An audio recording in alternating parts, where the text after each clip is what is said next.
এখান থেকে আমরা বুঝতে পারলাম যে বাচ্চারা হজ করলে এর নেকিটা পাবে তার মা এবং বাবা। যখন সে প্রাপ্তবয়স্ক হয়ে যাবে তখন তার উপর হজটা কি ফরজ হয়ে যাবে। এই হজটা তার জন্য কি যথেষ্ট হবে না, যদিও মা বাবার সাথে কী করে আপনার হজ করে।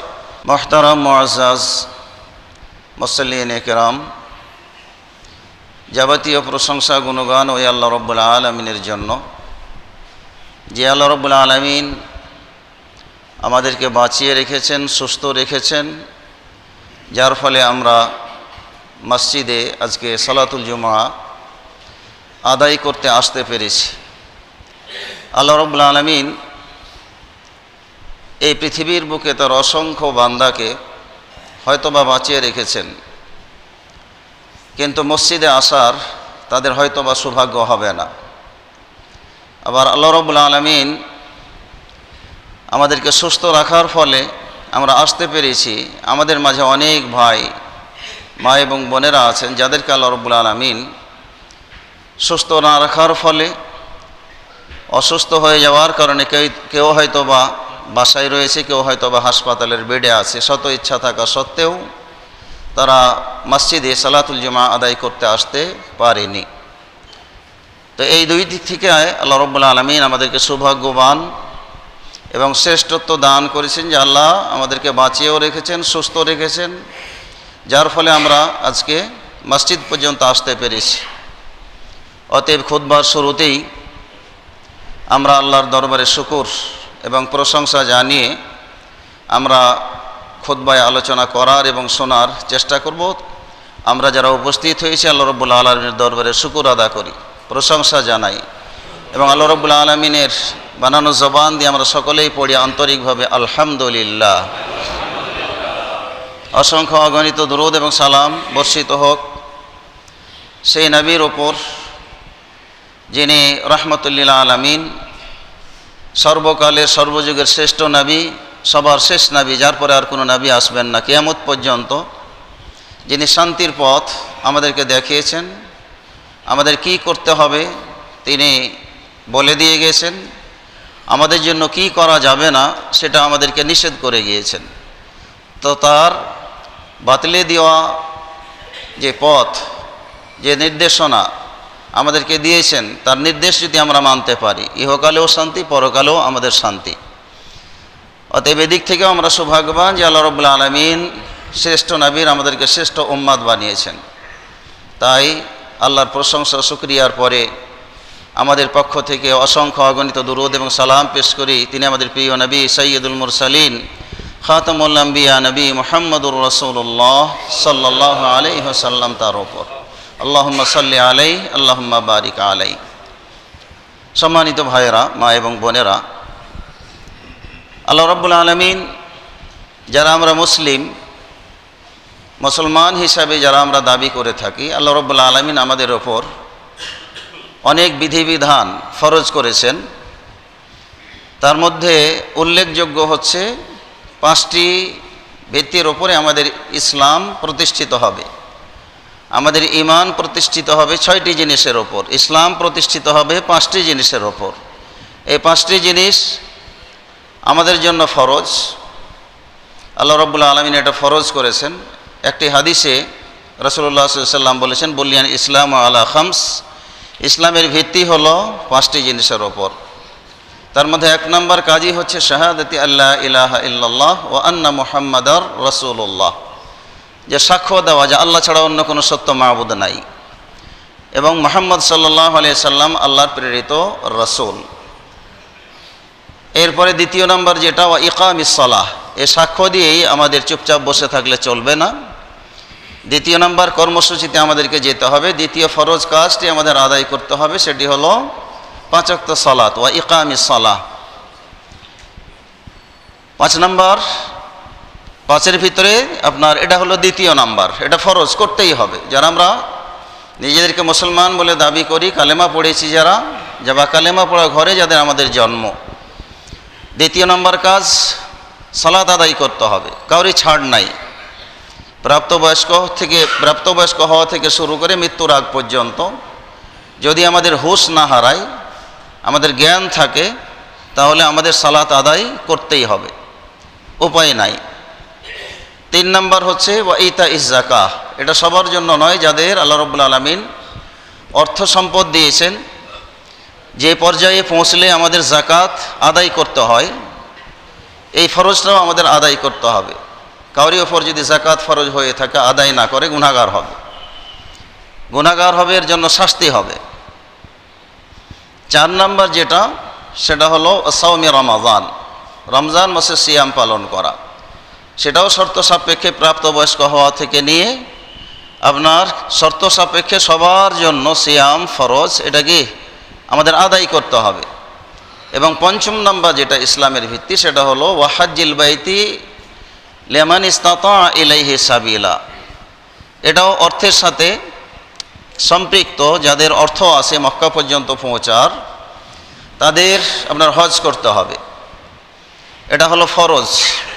এই ইবাদতগুলোর মাধ্যমে আল্লাহ রাব্বুল আলামিন চান আমাদেরকে পাপ মুক্ত করতে, আমাদের গুনাহ আল্লাহ রাব্বুল আলামিন মিটিয়ে দিতে চান।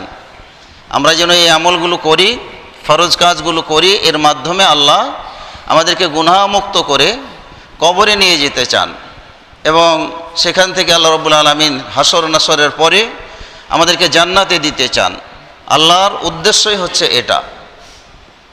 এখন বর্তমান যে সময় চলছে, আপনারা এবং আমরা সবাই জানি, যেটা হজের মৌসুম।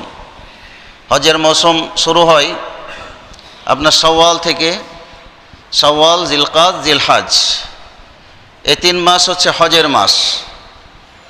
তো এই 3 মাস আল্লাহ রাব্বুল আলামিন কেন নির্ধারণ করলেন এই ফরজ কাজটি আদায় করার জন্য? এখন তো অত্যাধুনিক যোগাযোগ ব্যবস্থা হয়ে গেছে, যার কারণে আমরা মুহূর্তেই 6 ঘন্টার ভিতরে গিয়ে মক্কা পর্যন্ত পৌঁছে যেতে সক্ষম হচ্ছি। এমন একটা সময় ছিল যখন মাসের পর মাস লেগে যেত। ওই সময়কে আল্লাহ রাব্বুল আলামিন লক্ষ্য রেখেই কী করেছেন, 3টা মাস হজের জন্য নির্ধারণ করেছেন। যদি কাউরি প্রয়োজন পড়ে, রমজানের পরেই শাওয়াল মাস শুরু হলে হজের উদ্দেশ্যে কি আপনার রওনা দিয়ে দিতে পারে। দীর্ঘ সময় লাগবে, হজের কাজ সম্পন্ন করে আবার কি বাসায় ফিরে আসবে। আল্লাহ রাব্বুল আলামিন এই 3 মাস নির্ধারণ করেছেন। 3 মাস পূর্ণাঙ্গ না হলেও আমরা জানি যে শাওয়াল, জিলকাদ, জিলহজ, হজের মূল কাজগুলো হলো জিলহজ মাস। এর আগে যে আমরা যাব, এগুলো আপনার কি সময় যেগুলো আসবে, সেগুলো আমরা অন্যান্য ইবাদত বান্দিগির ভিতরে আমাদের কাটাতে হবে। তো আমাদের বলার উদ্দেশ্য হলো যে হজ এটা একটি ফরজ কাজ। এই হজ আমাদের আদায় করতে হবে। যেহেতু হজের মাস চলছে, অনেক ভাইরা আমাদের হজে যাচ্ছে, অনেকেই কি যাবে।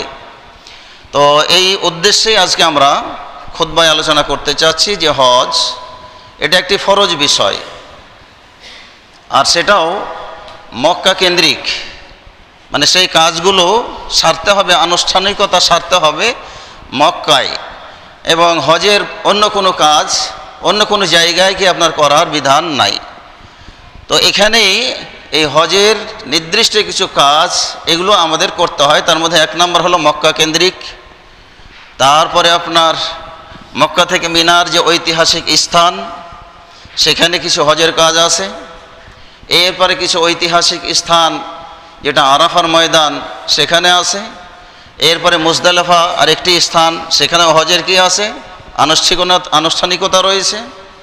তো এই জায়গাগুলোকে কেন্দ্র করে মুসলমানদের কিছু নির্ধারিত কাজ করতে হয়।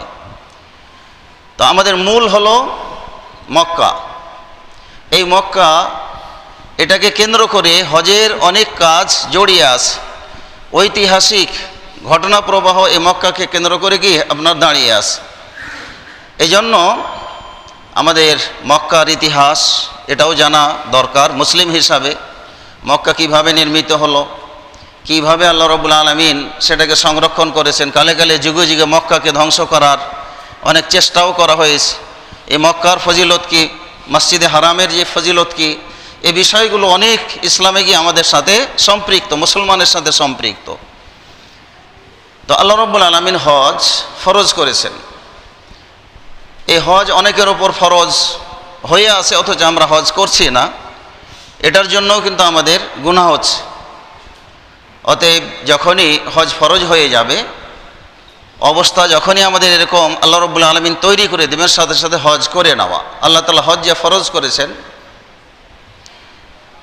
সূরা নিসায় আল্লাহ তাআলা বলছে ওয়ালিল্লাহি আলান নাসি হিজ্জুল বাইতি মান ইসতাতাআ ইলাইহি সাবিলা, যে আল্লাহ রাব্বুল আলামিনের জন্য, ওই সমস্ত ব্যক্তিদের জন্য হজ ফরজ করে দিয়েছেন যারা মক্কায় আপনার কি যাওয়ার সক্ষমতা রাখে, অর্থনৈতিকভাবে এবং শারীরিকভাবে।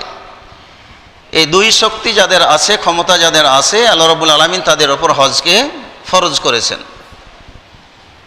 তো আমরা মুসলিম হিসাবে আমরা যদি হজ, এই ফরজ কাজটি আদায় করতে পারি, এর বিরাট সওয়াব, বিরাট প্রতিদান। অন্যান্য ইবাদতের আপনার জান্নাত পাওয়াটা আপনার বিলম্ব হতে পারে, কিন্তু হজ এমন একটি ইবাদত যে এই হজ যারাই করবে আল্লাহ রাব্বুল আলামিন বলেছেন যে কি তারা জান্নাতে চলে যাবে যদি কাউরি হজ কবুল হয়ে যায়। আল্লাহ রাসূল সাল্লাল্লাহু আলাইহি সাল্লাম হাদিসে বলেছেন যে আল হজ্জুল মাবরুর লাইসা লাহু জাযাউন ইল্লাল জান্নাহ, যে মকবুল হজ, আল্লাহর কাছে গ্রহণ হয়ে গেছে যে ব্যক্তির হজ, তার প্রতিদানই হলো জান্নাত। মরলেই কি হবে, সে জান্নাতে চলে যাবে। তাহলে হজের অনেক ফজিলত আছে, মর্যাদা রয়েছে। সেই মর্যাদা সেটা হচ্ছে কি জান্নাত লাভ করা। অতএব সম্মানিত ভাইয়েরা, হজ এটা আমাদের জন্য আল্লাহ রাব্বুল আলামিন ফরজ করে দিয়েছেন। এর মাধ্যমে বান্দার গুনাহকে, আপনার সমস্ত গুনাহকে আল্লাহ তাআলা মাফ করে দিয়ে তাকে জান্নাতে গিয়ে পৌঁছে দেওয়া। আল্লাহ রাসূল সাল্লাল্লাহু আলাইহি সাল্লাম আরেকটি হাদিসে বলেছেন যে মান হাজ্জা লিল্লাহ, যে ব্যক্তি আল্লাহকে রাজি এবং খুশি করার জন্য হজ করে, ফালাম ইয়ারফুস ওয়ালাম ইয়াফসুক, এবং হজে গিয়ে যদি কোনো পাপের কাজ না করে, কোনো অশ্লীল কথাবার্তা, গালিগুলাজ, গীবত, পরনিন্দা, মিথ্যা, এই সমস্ত কথা যদি না বলে, রাজাআ কায়াউমিন ওয়ালাদাতহু উম্মুহু, তাহলে সেই যেন প্রত্যাবর্তন করলো ওই সন্তানের মতো যে সন্তানকে তার মা ভূমিষ্ঠ করেছে। মানে কেবল তার জন্ম হয়েছে, যে শিশুর জন্ম হয় তার কোনো পাপ থাকে না। শিশু আস্তে আস্তে যখন বড় হয়, বুদ্ধি হয়, তখন কি পাপ আরম্ভ হয়। শিশুদের কোনো পাপ থাকে না, নিষ্পাপ থাকে তারা। তো এরকম নিষ্পাপ শিশুর মতো আল্লাহ রাব্বুল আলামিন তাকে পাপ মুক্ত করে আপনার কি ফিরিয়ে নিয়ে আসবেন। তাহলে হজ এটা আমাদের দেখতে হবে যে আল্লাহ রাব্বুল আলামিন কাদের ওপর ফরজ করেছেন, কাদেরকে হজ করতে হবে, এটা আমাদের জানতে হবে যে হজ কাদের ওপর ফরজ। এই হজ করার জন্য, হজ ফরজ হওয়ার জন্য নবী মুহাম্মদুর রাসূলুল্লাহ সাল্লাল্লাহু আলাইহি সাল্লাম 5টি শর্ত দিয়েছেন, যে 5টি শর্ত কাউরি মাঝে যদি পাওয়া যায় তাহলে তার ওপর হজটা হলো কি আপনার ফরজ, তাকে করতেই হবে, যদি না করে গুনাহগার হবে। এর জন্য আল্লাহর কাছে জবাবদিহি করতে হবে। মৃত্যুর পরে কিয়ামতের দিন তাকে জবাবদিহি করতে হবে যে কেন তার সক্ষমতা থাকা সত্ত্বেও হজ করে নাই। 1 নম্বর শর্ত হলো হজের জন্য মুসলিম হওয়া। কোনো কাফের যত বড় লোকই হোক না কেন, তার যত সম্পদই থাক না কেন, তার জন্য আপনার কি হজ ফরজ নয়। তাহলে হজ ফরজ কাদের জন্য? যারা মুসলিম। 1 নম্বর শর্ত হলো মুসলিম হওয়া। মুসলিম যদি না হয়, তার যত ভালো আমলই হোক না কেন আল্লাহ রাব্বুল আলামিন কবুল করবেন না। কুরআনুল কারীম আল্লাহ রাব্বুল আলামিন বলছেন যে ওয়ামাই ইয়াবতাগি গায়রাল ইসলামি দীনান ফালা ইউকবালা মিন ওয়া হুয়া ফিল আখিরাতি মিনাল খাসিরিন, যে যারা ইসলাম ছাড়া অন্য ধর্ম মানে, অন্য ধর্মের যারা অনুসরণ করে, তারা যত ভালো কাজ করুক, যত ভালো আমলই করুক, ফালা ইউকবালা মিন, কখনোই তার সেই ভালো আমল আপনার কি হবে না, আল্লাহর দরবারে গৃহীত হবে না, আল্লাহ কবুল করবেন না। উপরন্তু ওয়াহুয়া ফিল আখিরাতি মিনাল খাসিরিন, পরকালে অবশ্যই কি হবে, সে ক্ষতিগ্রস্তর অন্তর্ভুক্ত হবে। ক্ষতিটা কি? মানে জাহান্নামে যাওয়া। যারা অমুসলিম, মুসলমানের চেয়ে অনেক ভালো কাজ তারা কি করে? মিথ্যা কথা বলে না, মানুষের সাথে প্রতারণা করে না, তুলনামূলক মুসলমানের চেয়ে ঘুষ খায় কম, তুলনামূলক তারা জনকল্যাণমূলক কাজের সাথে নিজেকে বেশি সম্পৃক্ত রাখে। এরকম বহু ভালো কাজ আছে সারা পৃথিবী জুড়ে। আপনার কি তারা মানুষকে ঋণ দিচ্ছে, সহায়তা করতেছে, নানানভাবে তারা ভালো কাজ করছে। কিন্তু এই ভালো কাজের কোনো সুফল আল্লাহ রাব্বুল আলামিন পরকালে দিবে না। এই আমল আল্লাহ রাব্বুল আলামিন কবুল করবেন না। ক্ষতিগ্রস্ত তারা আপনার কি কিয়ামতের দিন হবেই। তবে এই ভালো কাজের বিনিময় হিসাবে আল্লাহ রাব্বুল আলামিন তাদেরকে দুনিয়াতে কিছু কি পুরস্কার দিয়ে দিবেন, যার ফলেই আমরা দেখতে পাই সারা বিশ্বের কাফেররা মুসলিমের চেয়ে আপনার কি বেশি শান্তিতে আছে। তারা অর্থনৈতিকভাবে সামাজিকভাবে আমাদের চেয়ে পজিশন অবস্থা তাদের কি আছে, ভালো আছে। এটা কিসের কারণে? যে তারা আমাদের চেয়ে ভালো কাজ অনেক ক্ষেত্রেই কি করে, প্রতারণা করে না, ঠগায় না, দুর্নীতি করে না, অনিয়ম করে না। যত দুর্নীতি আমাদের মুসলমানদের মাঝে কি সবচেয়ে বেশি। আপন আপন পদ নিয়ে কি আমরা ক্ষমতার কি করি, প্রয়োগ করি, কিন্তু তারা সেগুলো কি আপনার করে না। একটা প্রেসিডেন্টের লাইন ধরে কি আপনার তাদের নিজের ব্যক্তিগত কি আপনার সারে, ব্যাংকে যান বা এরকম কোনো কাজে যান, সামাজিক কাজ যান, মন্ত্রীরাও কি লাইন ধরে করে। আর আমাদের দেশে একটু পাওয়ার যদি থাকে তাহলে কি সে সবার আগে, আরে আমি তো এরকম চেয়ারম্যান, আমি তো মেম্বার, আমি তো সমাজের অমুক তমুক, আমি তো একজন পুলিশ অফিসার, আমি তো একজন আর্মি অফিসার, আমার পাওয়ার কি অন্যরকম, তোমরা কি পিছনে থাকো, আমার কাজ কি আগে আমি করব। তো যেটা বলতে চাচ্ছিলাম যে মুসলিমদেরকে আল্লাহ রাব্বুল আলামিন ভালো কাজের বিনিময়টা দুনিয়াতে দিয়ে দেন, আর মুসলমানদেরকে আল্লাহ রাব্বুল আলামিন পরকালে দিবেন। তো মুসলমান হতে হবে, মুসলমান ছাড়া মক্কায় ঢোকার অনুমতি নাই। আল্লাহর পক্ষ থেকেই এটা তাদের জন্য কি হারাম করে দেওয়া হয়েছে। আল্লাহ তাআলা কোরআনুল কারীমে বলেছেন, ইন্নামাল মুশরিকুনা নাজাসুন ফালা ইয়াকরাবুল মাসজিদাল হারাম বা'দা আমিহিম হাযা।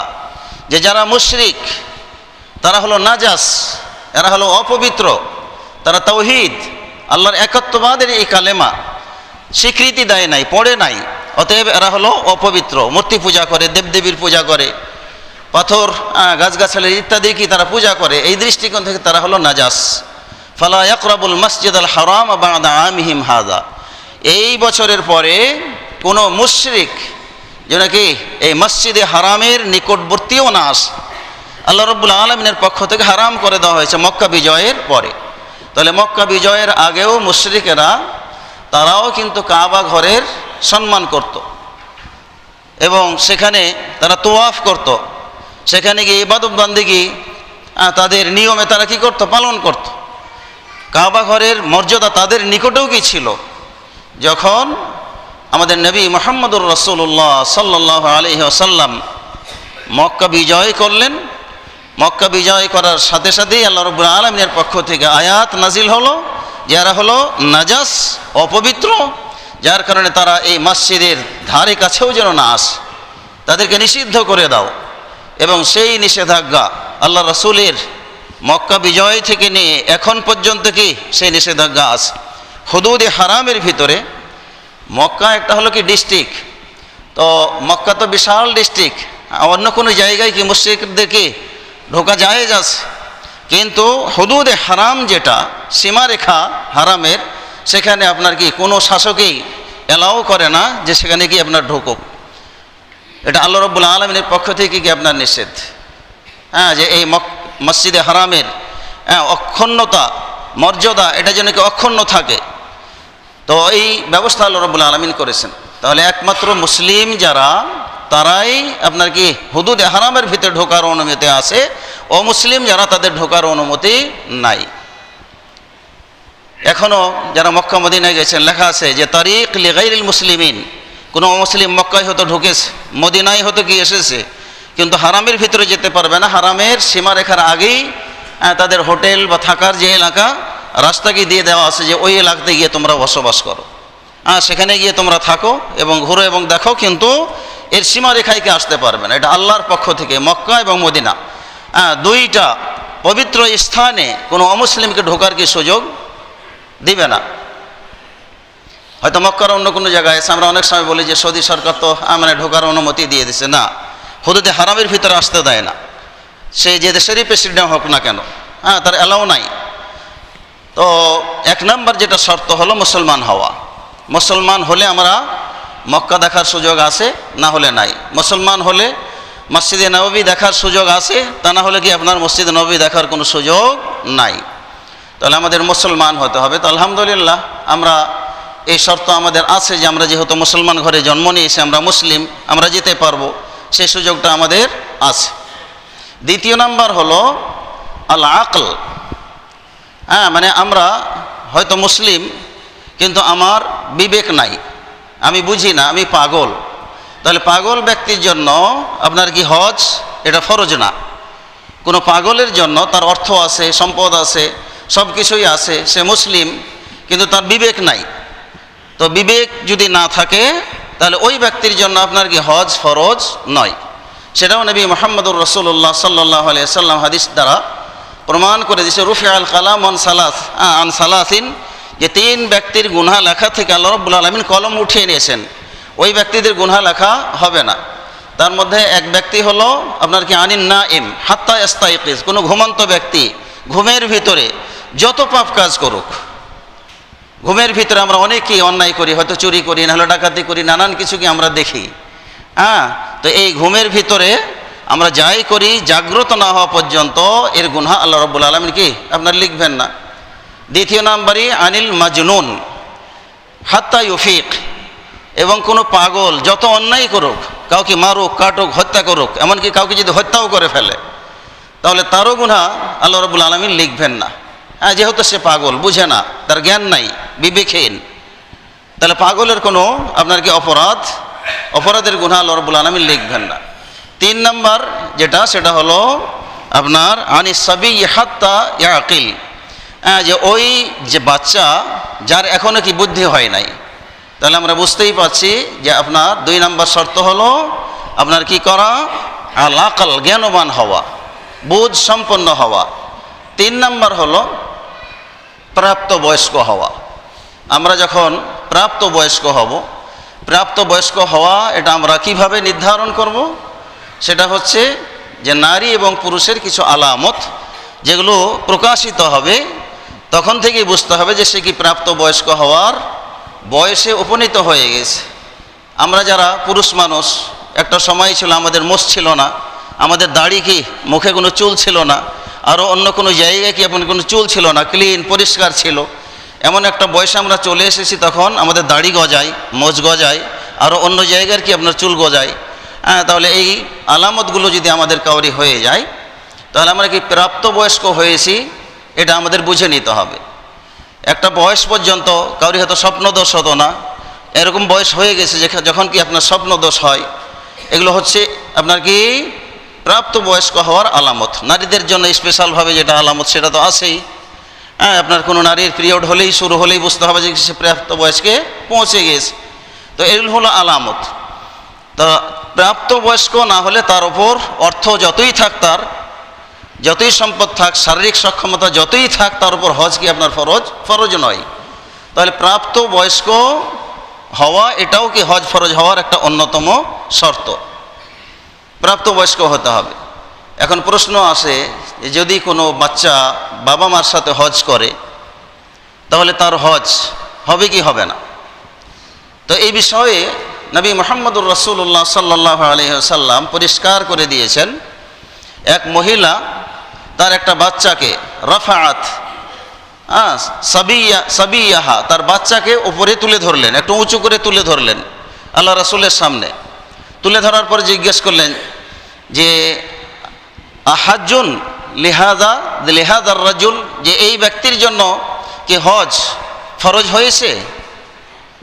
আহাজ্জুন লিহাদা মানে ইশারা করে বলছে আহাজ্জুন লিহাদা, যে এই ব্যক্তির কি হজ করলে হজ হবে? রাসূলুল্লাহ সাল্লাল্লাহু আলাইহি সাল্লাম বললেন যে না, এর হজ হলে হজ হবে না, তবে ওয়ালাকি আজরুন, যদি এই হজ করে, হজের যে কাজগুলো আছে এগুলো যদি সে আদায় করে, তাহলে তোমার জন্য কি হবে? নেকি হবে। তোমার জন্য কি হবে? নেকি হবে। কিন্তু ফরজ যে হজ, সে হজ এই বাচ্চার পক্ষ থেকে কি আদায় হবে না। তাহলে আমাদের এখান থেকে আমরা বুঝতে পারলাম যে বাচ্চারা হজ করলে এর নেকিটা পাবে তার মা এবং বাবা। যখন সে প্রাপ্তবয়স্ক হয়ে যাবে, তখন তার উপর হজটা কি ফরজ হয়ে যাবে। এই হজটা তার জন্য কি যথেষ্ট হবে না, যদিও মা বাবার সাথে কী করে আপনার হজ করে। তাহলে আমরা বুঝতে পারলাম যে প্রাপ্তবয়স্ক না হওয়া পর্যন্ত ফরজ হজ আপনার কি তার ফরজ হবে না। এরপরে চতুর্থ নাম্বার যে শর্ত সেটা হলো আল হুররিয়া, আপনার স্বাধীন হতে হবে, স্বাধীন দেশের নাগরিক হতে হবে, এবং স্বাধীন ব্যক্তি হতে হবে, কোনো দাস, কোনো গোলাম। গোলাম প্রথা যদিও কি এখন বর্তমানে নাই, একটা সময়ে কি ছিল, মানে কাউকে কিনে নিত, মানুষকে কী করতো, কেনা বেচা করতো।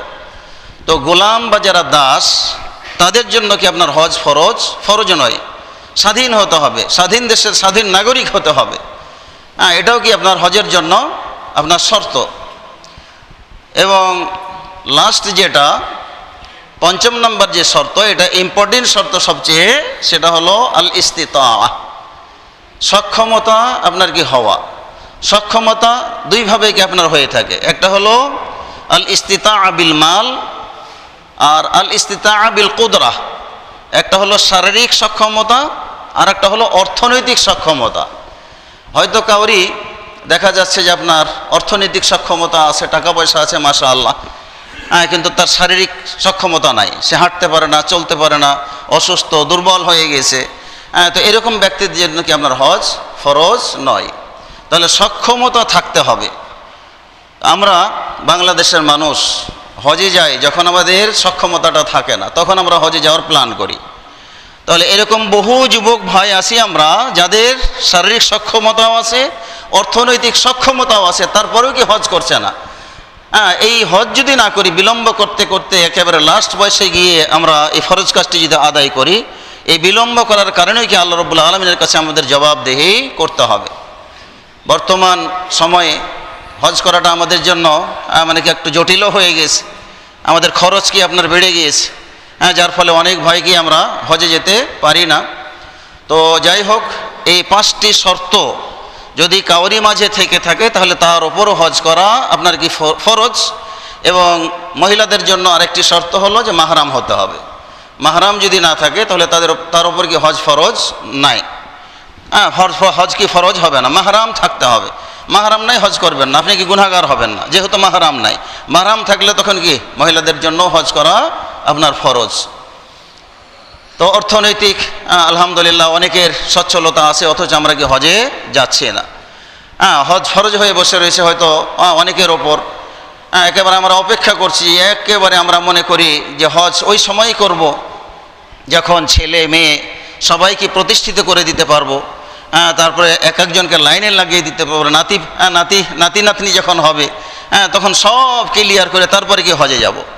কিন্তু এই গ্যারেন্টি আমাদের কার আছে যে আল্লাহ রাব্বুল আলামিন যে কোনো সময় আমাদেরকে আপনার কি মালাকুল মউত পাঠিয়ে মৃত্যু দিয়ে দিতে পারেন। আমরা যে বিলম্ব করি, চিন্তা করি যে মেয়েদের বিবাহ হোক, ছেলেদের বিবাহ হোক, তারপরে নাতি নাতনির মুখ দেখি তারপরে কি হজে যাব, এই যে প্ল্যানগুলো করি, এটা আমাদের বোকামি ছাড়া আর কিছুই নয়। অতএব সম্মানিত ভাইরা, আপনাদেরকে উদারত আহ্বান জানাবো, যাদের আপনার কি এই শর্তগুলো পূর্ণ হয়ে গেছে, অবশ্যই নিয়াত করবেন যে কি আপনার হজে যাওয়ার। এটি একটি ফরজ কাজ। নামাজ যেরকম ফরজ, সিয়াম যেরকম ফরজ, ঠিক একইভাবে হজও কি আমাদের জন্য ফরজ। এই কাজ করার আপনার যথাযথ চেষ্টা করতে হবে। করলে ফায়দাটা কি, যেটা বললাম যে রাসূলুল্লাহ সাল্লাল্লাহু আলাইহি ওয়াসাল্লাম গ্যারেন্টি দিয়েছেন যে হজ কবুল হয়ে গেলেই আপনার কি তার পুরস্কারই হলো কি জান্নাত। তো আমরা জান্নাত মুসলিম হিসাবে আমরা কামনা করি, চাই। আর যেহেতু মক্কা একটি ঐতিহাসিক আপনার কি জায়গা, এবং বিশেষ করে যেই মক্কার জন্য ইব্রাহিম আলাইহিস সালাতু ওয়াস সালাম দোয়া করেছিলেন, এবং যেটা বিশ্বে কোথাও শান্তি থাক আর না থাক, আপনার যেখানে শান্তি কি আপনার থাকবে, এক শহরের জন্য দোয়া করেছেন ইব্রাহিম আলাইহিস সালাতু ওয়াস সালাম, আর এক শহরের জন্য দোয়া করেছেন আমাদের নবী মুহাম্মদুর রাসূলুল্লাহ সাল্লাল্লাহু আলাইহি সাল্লাম।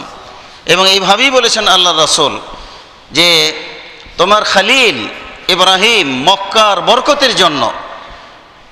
বরকতের জন্য, তার খায়ের এবং কল্যাণের জন্য যে দোয়া করেছে এবং তুমি কবুল করেছো, ওই রকম দোয়া আমিও করছি এই মদিনার জন্য। আল্লাহ তুমি এই মদিনাতেও কল্যাণ এবং বরকত কি করো, দান করো। আল্লাহ রাব্বুল আলামিন দুই নবীর দোয়া আপনারা কি করেছেন, কবুল করেছেন। এবং এই দুই নগরীতে বিশ্বের যেখানেই অশান্তি হোক না কেন, নৈরাজ্য, আযাব এবং গজব আসুক না কেন, ইনশাআল্লাহ এই দুই নবীর দোয়ার বরকতে আপনার কি এই দুই শহরে আপনার কি আসবে না, কোনো অকল্যাণ আপনার প্রবেশ করতে পারবে না। এমনকি নবী মুহাম্মদুর রাসূলুল্লাহ সাল্লাল্লাহু আলাইহি সাল্লাম বলে গিয়েছেন যে আপনার দাজ্জাল সারা পৃথিবী জুড়ে চুষে বেড়াবে মানুষের ঈমান আকীদাকে নষ্ট করার জন্য, কাফের বেদিন বানানোর জন্য। কিন্তু এই মক্কার এবং মদিনার গলিতে গলিতে আপনার কি করবে, ফেরেশতারা পাহারা দিবে যেন দাজ্জাল কি প্রবেশ করতে না পারে।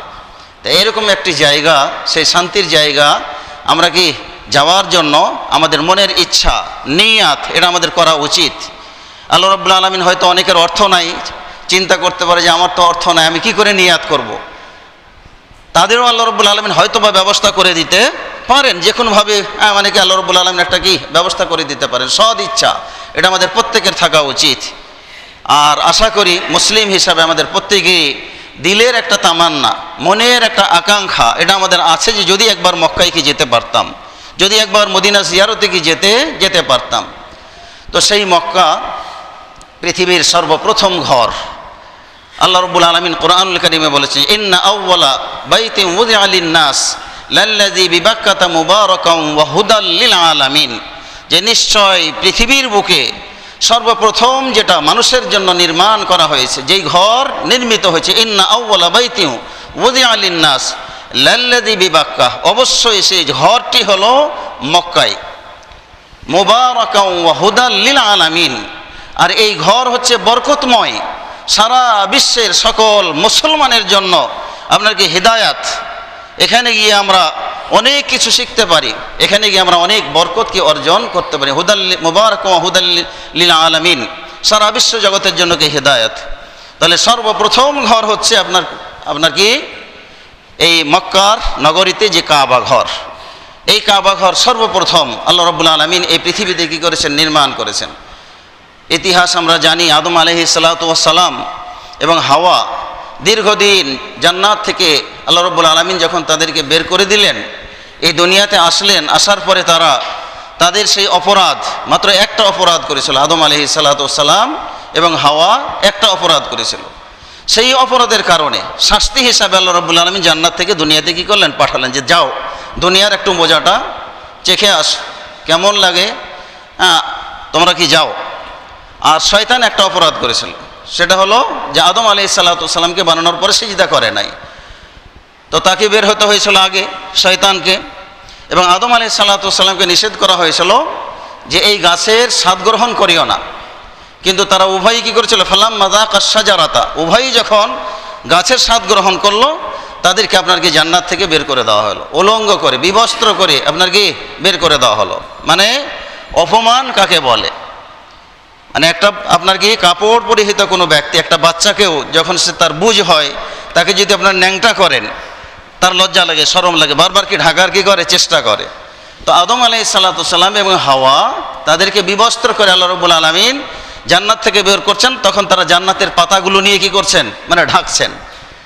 তো দুনিয়াতে আসলেন, তারা দীর্ঘদিন তাদের অপরাধকে স্বীকার করে কান্নাকাটি করে আল্লাহ রাব্বুল আলামিনের কাছে দোয়া করে। আল্লাহ রাব্বুল আলামিনের পক্ষ থেকে শেখানো হলো যে এই দোয়া কি তোমার করো, রব্বানা জালামনা আনফুসানা ওয়া ইল্লাম তাগফির লানা ওয়া তারহামনা লানাকুনান্না মিনাল খাসিরিন।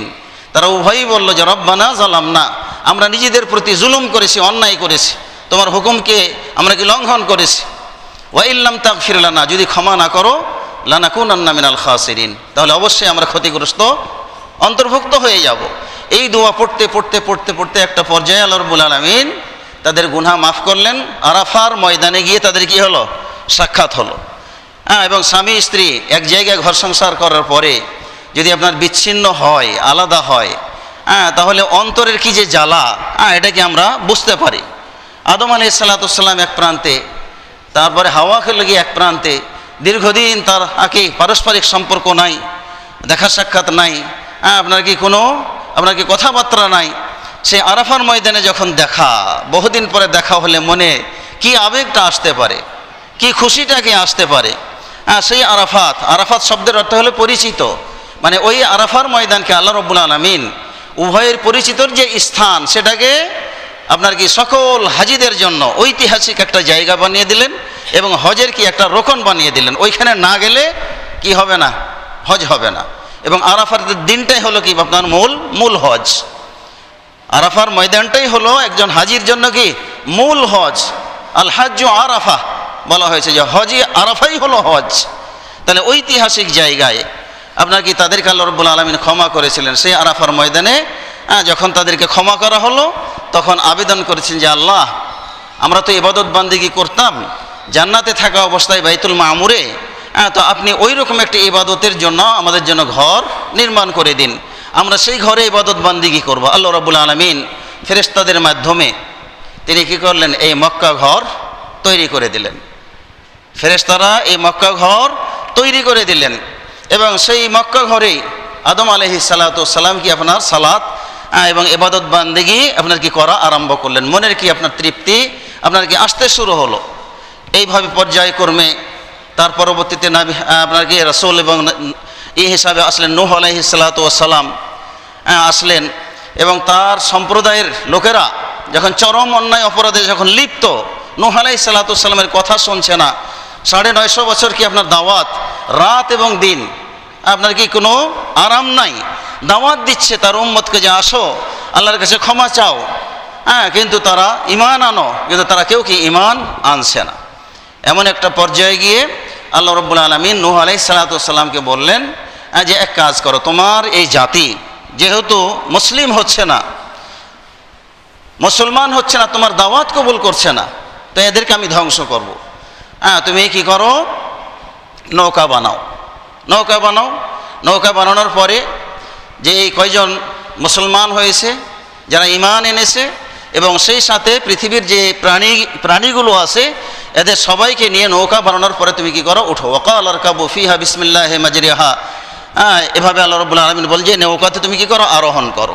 আল্লাহ রাব্বুল আলামিন নৌকাতে আরোহণ করার পরে লম্বা চড়া ঘটনা, কোন সময় আসলে ইনশাআল্লাহ আমরা নূহ আলাইহিস সালাতু ওয়াস সালামের নৌকা বানানোর ঘটনাও এগুলো আমরা আলোচনায় নিয়ে আসব।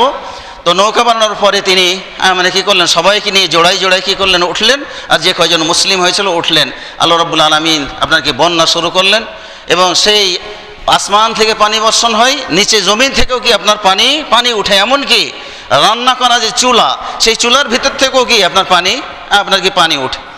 এইভাবে সারা বিশ্বে আপনার কি বন্যা দিয়ে একেবারে প্লাবিত করে আপনার কি করলেন, আল্লাহ রাব্বুল আলামিন সেই কাবা ঘরকেও নিশ্চিহ্ন করে দিলেন।